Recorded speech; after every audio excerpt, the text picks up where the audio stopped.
Coming up on Network Africa, South Africa's former president Jacob Zuma defies summons to appear before a commission investigating corruption during his presidency. Zimbabwe receives its first 200,000 doses of the Sinopharm COVID-19 vaccine donated by China. Plus, the World Health Organization expresses concern over the resurgence of Ebola in West Africa.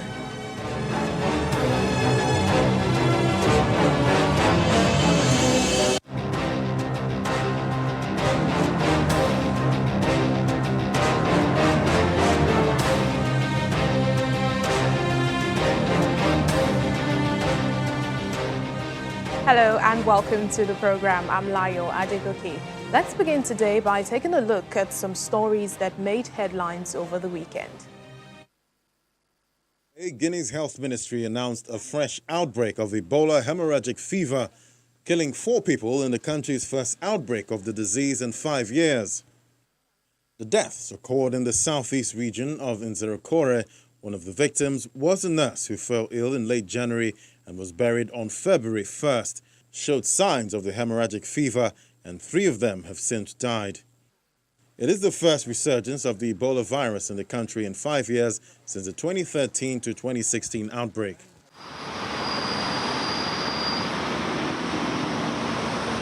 On Saturday, police in the Nigerian commercial capital, Lagos, arrested protesters staging a demonstration at the Lekki toll gate where activists campaigning against police brutality were shot last year. The demonstration was in opposition to the reopening of the toll gate in the Lekki district, where witnesses and rights group Amnesty International said soldiers opened fire on protesters on October 20th last year, killing some. There was a heavy presence of armed police officers at the toll gate on Saturday and a relatively small number of protesters.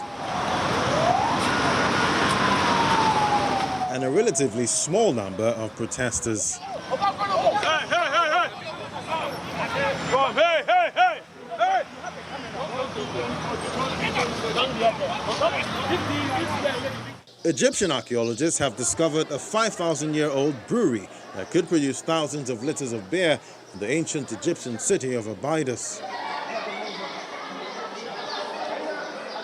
Egypt's Tourism and Antiquities Ministry says the site in Egypt's Sohag Governorate likely dates back to reign of King Nama around 3100 BC. One of the leaders of the Egyptian-American mission that made the discovery said they believe the beer was used in royal burial rituals for Egypt's earliest kings. So our main stories for today: former Nigerian Finance Minister Ngozi Okonjo-Iweala has been selected by consensus to be the next Director General of the World Trade Organization at a closed-door meeting today. All members of the WTO's top decision-making body, the General Council, agreed on her appointment in a virtual meeting which had just one agenda item. As Director General, a position that wields limited formal power, 66-year-old Okonjo-Iweala will need to broker international trade talks in the face of persistent US-China conflict, respond to pressure to reform trade rules, and counter protectionism heightened by the COVID-19 pandemic. A 25-year veteran of the World Bank, where she oversaw an $81 billion portfolio, Okonjo-Iweala ran against 7 other candidates by espousing a belief in trade's ability to lift people out of poverty.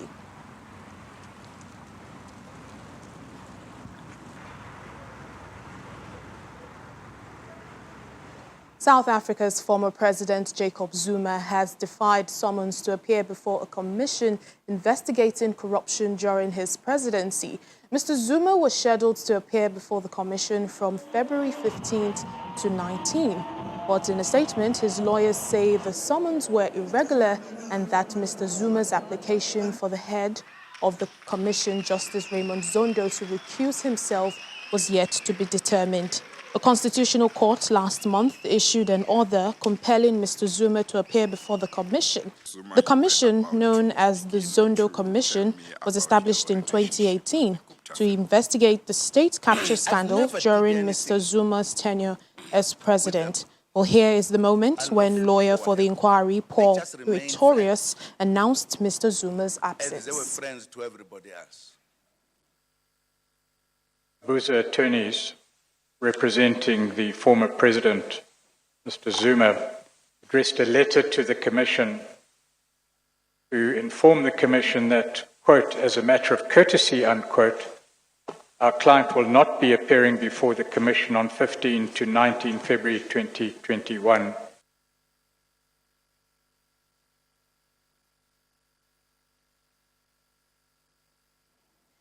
Meanwhile, South Africa's Deputy Chief Justice and State Capture Commission Chairman Raymond Zondo is to approach the nation's apex court seeking a prison sentence for former President Jacob Zuma following his defiance of the Constitutional Court ruling and summons requesting him to appear before the commission this week. Mr. Zuma had made it clear on the 1st of February that he will cease to cooperate with the commission, despite the ruling insisting he must do so to answer the corruption allegations against him. This morning, his legal team sent a letter to the commission stating that he would not be appearing, just as we have listened to, as requested, since he is challenging the refusal of Justice Zondo to recuse himself from the commission. Well, Justice Zondo has outlined the next steps the commission will be taking.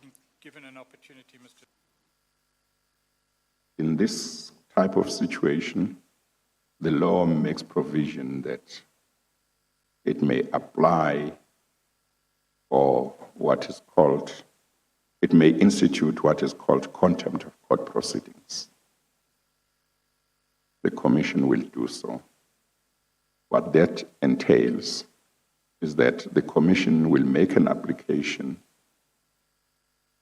to the Constitutional Court, which is the court that made the order that Mr. Zuma has defied, and seek an order that Mr. Zuma is guilty of contempt of court, and if the Constitutional Court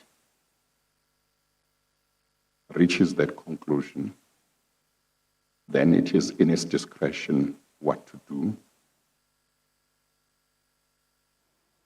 Bongani Siziba, South African journalist, joins us now for more details on this story. Hello, Bongani. How are people reacting to Mr. Zuma's defiance about appearing before the Zondo Commission? Good evening, Layo, and good evening to your viewers. Layo, indeed, it didn't come to us as a surprise that the former President Zuma will be defiant to come to the commission.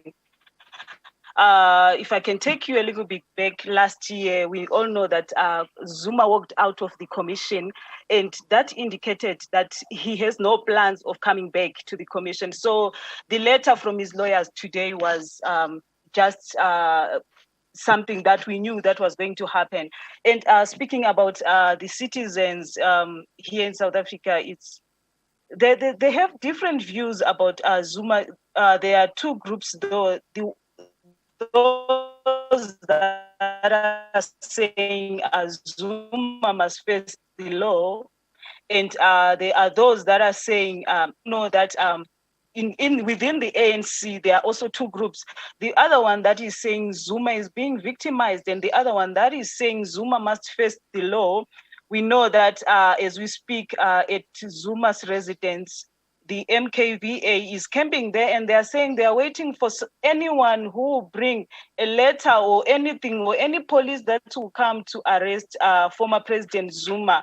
And they have said that it's going to be war. So the reactions here in South Africa, they are mixed reactions. Those that are saying Zuma should face the law, and those that are saying he's being victimized. And according to his lawyers and also Zuma, in his application, they also said that this is a propaganda against the former president, as they feel that he is being victimized and he's not being judged accordingly.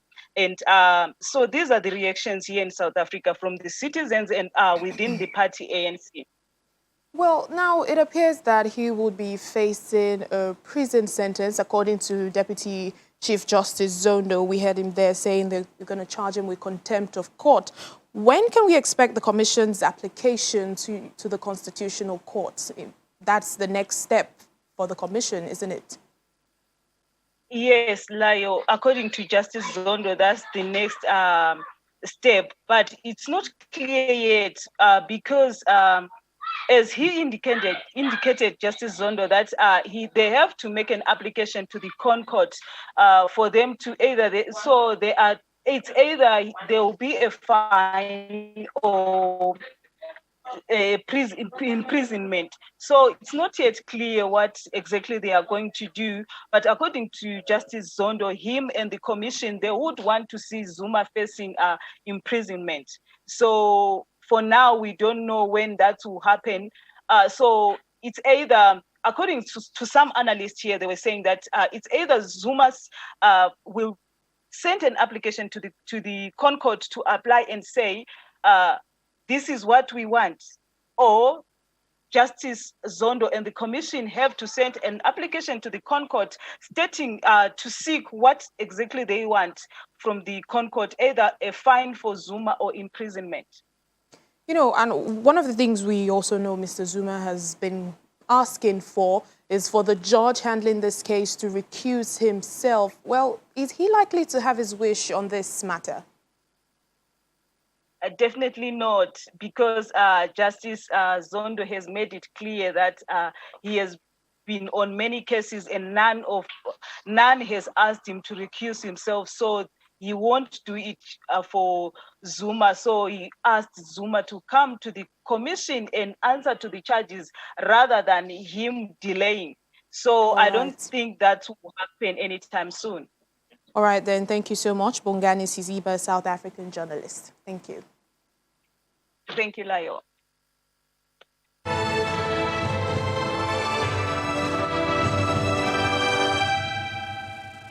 In the meantime, South Africa has reopened 20 land border crossings that were closed over a month ago to limit the spread of COVID-19. The land border points with Zimbabwe, Namibia, Mozambique, Eswatini, Botswana and Lesotho will now have normal travel. They were closed following congestion by people who sought to enter the country. South Africa has the highest number of infections on the continent, with nearly 1.5 million cases and more than 47,000 deaths. Zimbabwe has received its first 200,000 doses of the Sinopharm COVID-19 vaccine donated by China. The consignment arrived this morning and was handed over to the government by the Chinese ambassador to the country. An additional 600,000 doses ordered by the Zimbabwean government are expected to arrive later in March. 3 cabinet ministers have died in Zimbabwe from the virus that has affected 35,172 people so far.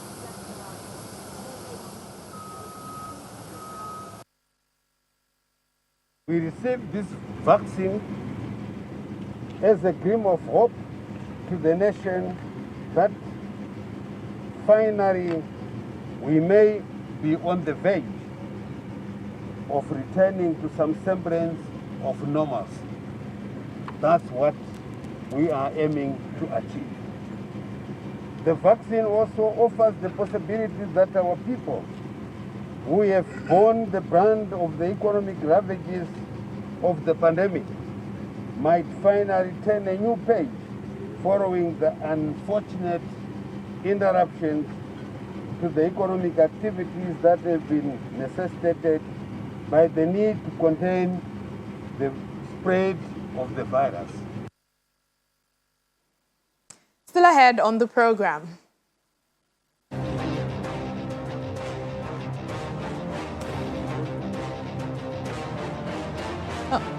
A mobile theatre roam spread artistic cheer. Please stay with us.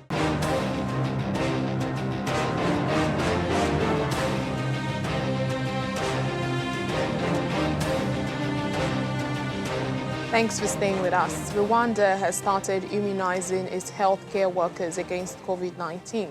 The health ministry says that immunization with the Pfizer vaccine started last week in a few hospitals in the capital, Kigali. The ministry also adds that the vaccines were acquired through international partnerships in limited quantities. Egypt, Equatorial Guinea, Mauritius, Morocco and Seychelles are the other African countries that have also started vaccinating their people. Officials in Rwanda say there will be a wider rollout this month, with supplies expected from the COVAX initiative and the African Union. So far, the country has confirmed 17,000 coronavirus cases with 239 deaths. Malawi's President Lazarus Chakwera has fired the co-chair of a task force overseeing government's response to the COVID-19 pandemic amid allegations over misuse of 6 billion Malawi chakwa. The co-chair of the task force, John Puka, and the head of disaster management, James Chisusi, were sacked for showing a lack of toughness in demanding accountability. The pair has not responded to the allegations, while the president also suspended 12 other members of the team for failing to maintain proper records of how they used public funds.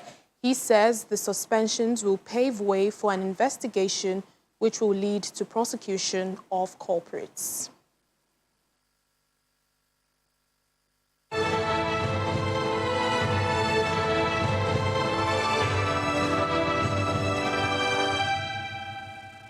The World Health Organization has expressed concern over the resurgence of Ebola in West Africa and activated response efforts. WHO's regional director, Mashidiso Moeti, says the agency is ramping up readiness to tackle the virus. This comes after Guinea's health ministry declared an Ebola outbreak on Sunday. The government has set up a treatment center in Gueke town in the southeast where the cases were reported. Officials say newly developed vaccines will be acquired through the WHO. In the meantime, Liberia's President George Weah has ordered health authorities to heighten surveillance in the wake of an Ebola resurgence in neighboring Guinea. 3 people have died in Guinea and 4 others reportedly have symptoms of Ebola. The Guinean region affected by the latest outbreak is near the border with Liberia. President Weah is currently on a tour of the border region and has asked authorities to be on high alert. The West African Ebola epidemic of 2014 to 2016 affected over 28,000 people, mainly in Guinea, Liberia and Sierra Leone. About 11,310 people died in what was the largest outbreak of the virus ever recorded, and 4,000 of those deaths were in Liberia alone. To political matters now. Proposed talks on Somalia's delayed election is not taking place today, as earlier reported by some media outlets. Now, this comes after the 2 leaders of the semi-autonomous regions of Jubaland and Puntland disagreed over the proposed venue of the meeting. The 2 leaders of the regions want the talks held in the capital, Mogadishu, but President Mohamed Abdullahi Farmajo had proposed that the meeting will be held in Garowe town in Puntland. Mr. Farmajo's term ended on February 8th. Opposition groups have said they no longer recognize his authority and want the formation of a transitional body. It appears a large-scale humanitarian emergency is unfolding in Burkina Faso, where rising insecurity and conflict over the past 2 years provoked the world's fastest-growing displacement crisis, with more than 1 million people driven away from their homes. Humanitarian needs have increased sharply, and according to the UN, a record 3.5 million people will need humanitarian assistance this year. During a visit to Burkina Faso, the acting Assistant Secretary General for Humanitarian Affairs, Ramesh Rajasingham, met with several communities affected and displaced by the violence in Jibo and Kaya. We've had over 1 million people displaced in as little as 12 months very recently. So Burkina Faso is a relatively new crisis that's been visited by the same issues, concerns and violence and extremism that we've already seen in other parts of the Sahel, such as Mali, Niger. As a result, people are fleeing their livelihoods, they're leaving their homes, their livestock, they're fleeing with what is on their back into congregated sections of Burkina Faso, like Kaya, this town of Kaya, which is really generously hosting thousands of IDPs. The overflowing waters of the Nile River have had a devastating impact on people's lives in the Bor region of South Sudan. Torrential rainfall in the past few months have destroyed homes, farmlands, and also paralyzing essential services such as schools, healthcare facilities, and local markets. Deputy Special Representative of the Secretary General in South Sudan, Alain Nudehu, recently visited Bor and Panyago to assess the flood situation and also discuss ways forward to help the local community. While on this, engineers deployed here have worked with local authorities to rehabilitate major dikes damaged by rain, well, there's still a lot more to be done to address the surging humanitarian needs of communities living there.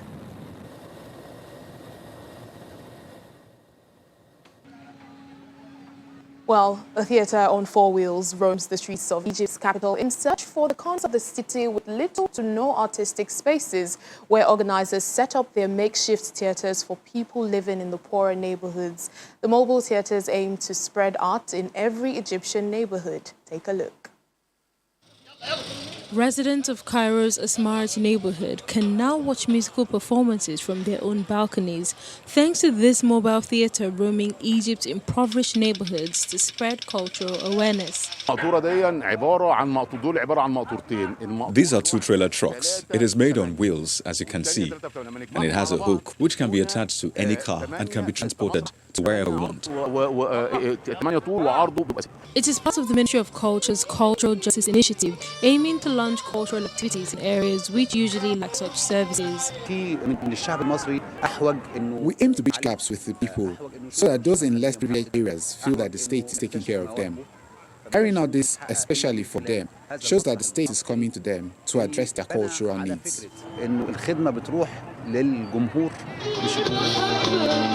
For this resident of the Asmarat neighborhood, it is the first time to have a musical performance brought to her doorstep, where she can enjoy the music from the comfort of her balcony. This is very good. It is better for people instead of making the efforts to go to performances. Something like this is really nice to have right outside my window. I don't have to leave my house. I just sit on the balcony and watch. The first mobile theatre was launched in Asmarat earlier this week and will be followed by 5 others in poorer villages.